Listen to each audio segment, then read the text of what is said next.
Horai, Manta Paikan Arwai Katu, Boromganang, MLA, Achuk Pang Yakchu, Kok Borok Kamprai, Kok Bokshin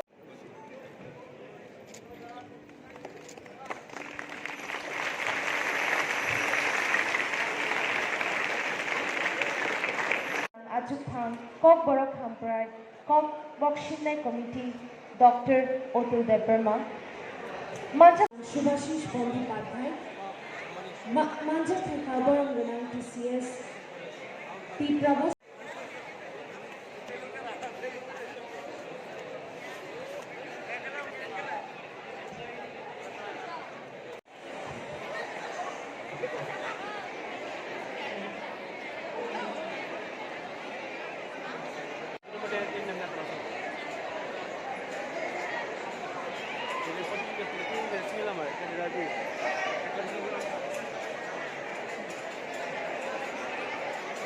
দেখুন, এইটা আমাদের কাছে, রাজ্যবাসীর কাছে এটাকে বেশ সেগ্রেট করা উচিত হবে না যে আমি মানে জনজাতি নয়, কিন্তু এটা মনে রাখবেন যে এই আজকের দিনটা সমস্ত রাজ্যবাসীর কাছে একটা গৌরবের দিন।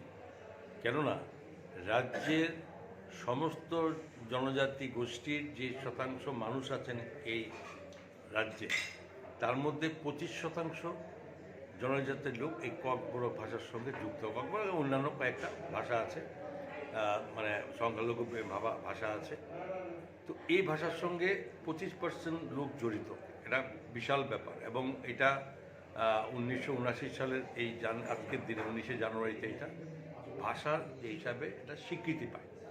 তো এই স্বীকৃতির সঙ্গে সঙ্গে প্রতিনিয়ত যে এইকে যাতে আরও বেশি ব্যাপকভাবে একদম মানে গ্রাসরুটের থেকে যারা পড়াশোনা করতে চায় ককবরকে সেই সুযোগ যাতে তাদেরকে পৌঁছানো যায়, তার জন্য যে ধরনের ব্যবস্থা বিগত সময় ছিল, আমাদের সরকার এই 8 বৎসরে আমরা সেখানে প্রত্যেকটি বুনিয়াদী স্তর থেকে মাধ্যমিক স্তর থেকে শুরু করে হায়ার সেকেন্ডারি লেভেলে আমরা এটা ক্রমান্বয়ে আমরা স্কুলের সংখ্যা বৃদ্ধি করছি। কেননা এটা আরও যাতে ব্যাপকভাবে এটা সবাই সুযোগ নিতে পারে। তো স্বাভাবিকভাবেই এবং এই শিক্ষার সঙ্গে সঙ্গে কলেজের মধ্যে এবং ইউনিভার্সিটি পিএইচডি স্তরের পর্যন্ত সেখানে আমাদের মানে ব্যবস্থা আছে। তো এটা এই ভাষা শুধুমাত্র একটা জাতিগতর উপরে কথা বলে লাভ হবে না, এটা একটা সার্বিক তাদের অধিকার, এবং অধিকারকে স্বীকৃতি দিচ্ছে রাজ্য সরকার।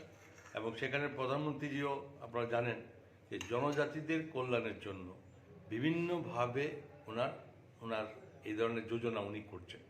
এই 15ই নভেম্বর 2023-তে ভারতবর্ষের যশস্বী প্রধানমন্ত্রী এই বিকশিত ভারত সংকল্প যাত্রার সঙ্গে সঙ্গে উনি আলাদা করে এই জনজাতিদের জন্য জনজাতীয় গৌরব দিবসের উনি ঘোষণা করেছেন।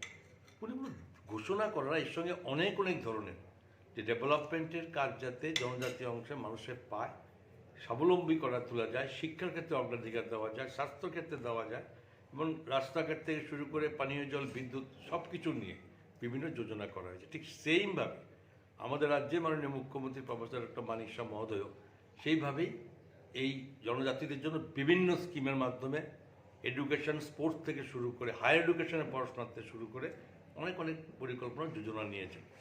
এবং এই সব কিছু মিলে রাজ্য সরকারও জনজাতিদের এইবারও বিভিন্ন বাজেটের পরিমাণ তাদেরকে ক্রমান্বয়ে বৃদ্ধি করছে।